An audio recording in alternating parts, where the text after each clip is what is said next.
그 카페를 운영하는 사람들은 카페 회원들을 위해서 하는 것이 아니라 판매 수당 수익을 위해서 해주는 거라 보시면 돼요. 아마 이렇게 얘기해 주는 데는 없을 것 같은데 사기를 당하지 않으려면은 절대. 저도 10년 넘게 상담하다 보니 별의별 상담을 다 듣는데 또 어떤 분 이런 이제 사례가 있으셨어요. 이분은 네이버 카페에서 이렇게 이제 투자자 모임이 있었나 봐요. 그래서 거기서 이제 정보도 보고 또 모임도 있고 가끔 이제 강의도 하는데 이렇게 모임에서 해서 좋은 물건이 있다고 해서 이제 단체로 가서 이제 계약을 하게 된 거예요. 근데 그게 이제 좋은 물건이면 상관이 없는데 좀 상태가 많이 안 좋았던 것 같아요. 거의 안 좋더라고요.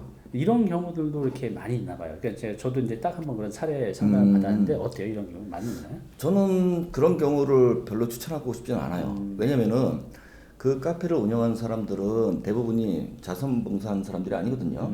그러니까 뭐냐면은 그게 이런 케이스를 보시면 돼요. 아마 이렇게 얘기해 주는 데는 없을 것 같은데 그냥 하는 관계자하고 조인이 돼가지고 내가 손님을 얼마 보내줄 테니까 한 채 팔면 나한테 얼마 줘라 딜을 해가지고 손님을 미는 거예요. 이거는 카페 운영하는 사람 마찬가지로 공인중개사 현수막 같은 거 배워 가서 있는데 마찬가지예요. 그러니까 뭐냐면은 카페 회원들을 위해서 하는 것이 아니라 소개시켜 준 사람의 수익을 위해서 판매 수당 수익을 위해서 해주는 거라 보시면 돼요. 그렇기 때문에 좋은 물건은 수익이 좀 작은 경우도 많아요.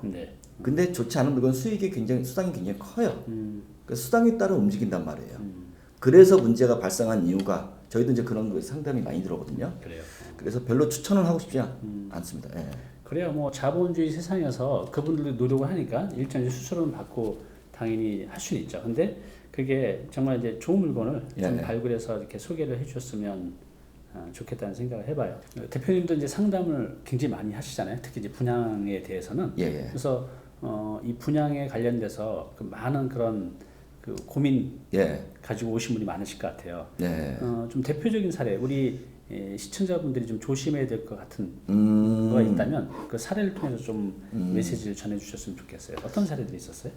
사례들이 제가 기억에 남는 거 몇 개를 말씀드리면은 사회 초년생 그리고 이제 가정주부들이 많이 일어나는 일들인데 이 사람들은 이제 요즘에 뭐 코인이다, 부동산 투자, 돈 벌었다 해가지고 이제 모델하우스에 왔다 갔다 해요. 뭐 투자할 거 있는지 잘 모르고 또 뭐 심심하니까 가는 경우 있겠죠. 나는 또 그 앞에서 휴지 준다 해가지고 현혹해가지고. 근데 결과는 굉장히 참혹하죠. 뭐냐면은 지식산업센터를 하나를 샀어요. 그게 아마 김포 쪽인가 그런데 1억 5천만 원인데 계약금 한 400만 원 정도 계약서를 쓴 거예요. 근데 결론은 뭐냐면은 이거를 하지 말았어야 되는 이유가 계약을 하면은 건물이 좀 무이자니까 중도금 무이자니까 건물이 올라가면 프리미엄이 한 1, 2천만 원 번다. 뭐 어떤 사람들은 뭐 3, 4천만 원 번다 이렇게 해가지고 얘기를 들으면은 현혹되거든요. 딸랑 계약을 했어요. 그래서 이 사람도 신용대출을 받아가지고 계약을 했는데 전매 당연히 안 되고요. 그리고 낼 돈이 없는 거예요. 낼 돈이. 그러니까는 시행사에서는 분양직원 당연히 전화 안 받고 시행사에서는 이제 압박이 들어오겠죠. 뭐 압류한다, 압류 조치한다, 연체로서부터 뭐 다 불어라 하니까는 잠을 못 자는 거예요. 경우예요. 그러니까 이런 케이스는 뭐냐면은 대부분이 사회 초년생, 가정주부, 퇴직해서 잘 모르시는 분들, 이분들이 타겟이 되는 케이스가 있어요. 그러니까 이런 케이스가 또 하나 뭐냐면은 군인한테도 지식산업센터를 투자받을까 프리미엄 푸는다 해가지고 파는 경우도 있어요. 그러니까 군인 같은 경우에는 지식산업센터는 사면 안 되거든요.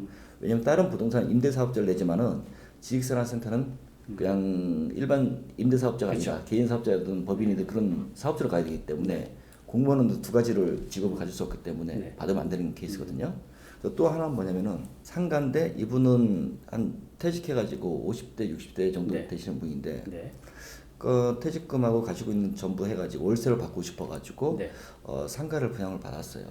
받았는데 똑같아요. 월세 얼마 받을 수 있고 그렇게 해가지고 굉장히 신뢰 있기 때문에 믿고 계속 연락이 되더래요. 근데 지금 2년 조금 넘었네. 지금까지도 지금 임대가 안 되고 거꾸로 관리비하고 은행 이자를 100만 원씩 내고 있어요. 근데 심각한 게 뭐냐면은 지금 30% 할인해서 내놔도 부동산 내놔도 지금 판매가 되지 않아요.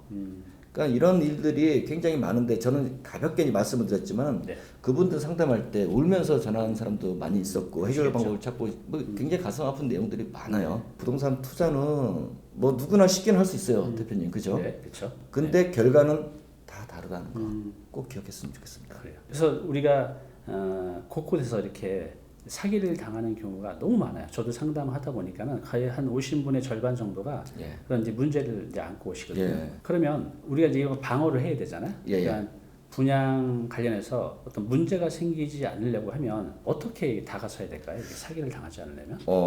일단은 그게 이제 상가, 오피스텔, 지식산업센터 다 다르거든요. 사실은요. 그렇죠. 근데 큰 맥락에서 보면은 하나이지만은 다 이제 분산이 돼요.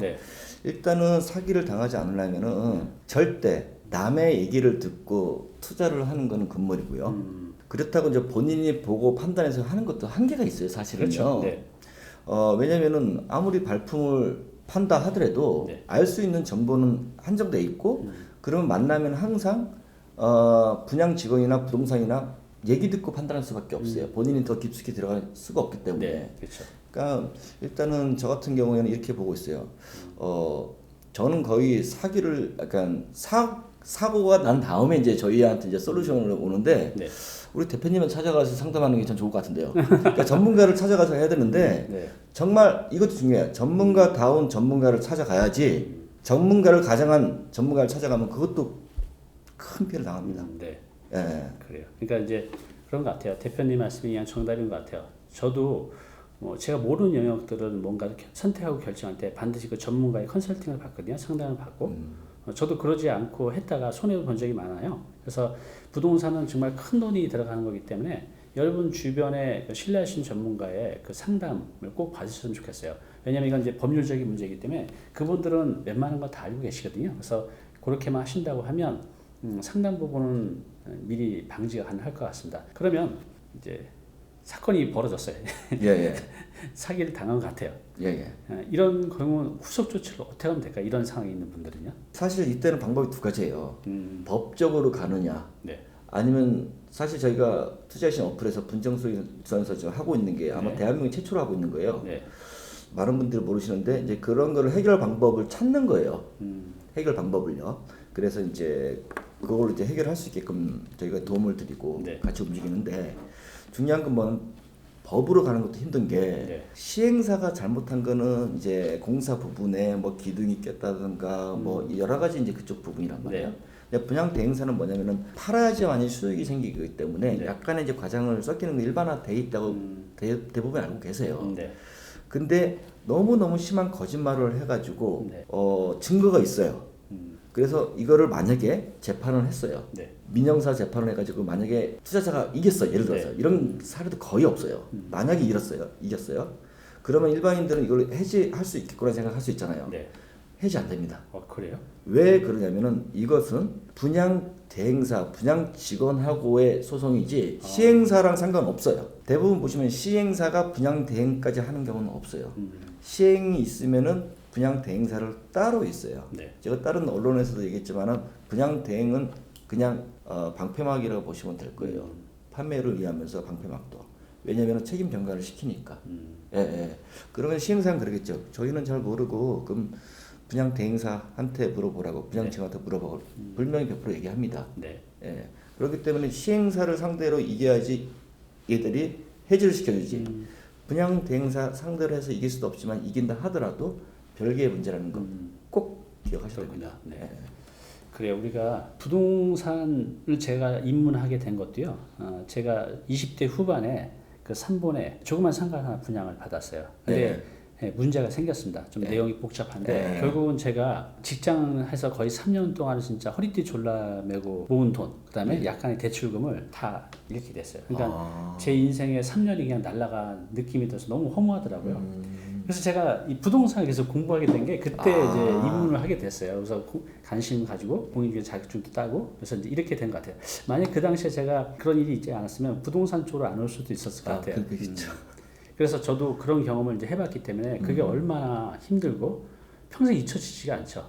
그래서 그렇죠. 우리가 투자를 안 할 수는 없죠. 이렇게. 그렇죠. 그래서 좋은 물건도 많이 있죠. 또 좋은 분들도 많이 있고요. 그래서 여러분들이 스스로 판단하기 힘드실 때는요, 꼭 전문가의 또 도움도 받고 또 주변의 시장 조사를 또 충분히 해보면 또 판단도 되시거든요. 이렇게 좀 신중하게 판단해서 여러분의 재산을 소중히 지키고 또 노후도 행복하게 살아가시기 바랍니다. 네, 오늘 이렇게 나와주셔서 감사합니다. 예, 감사합니다. 네.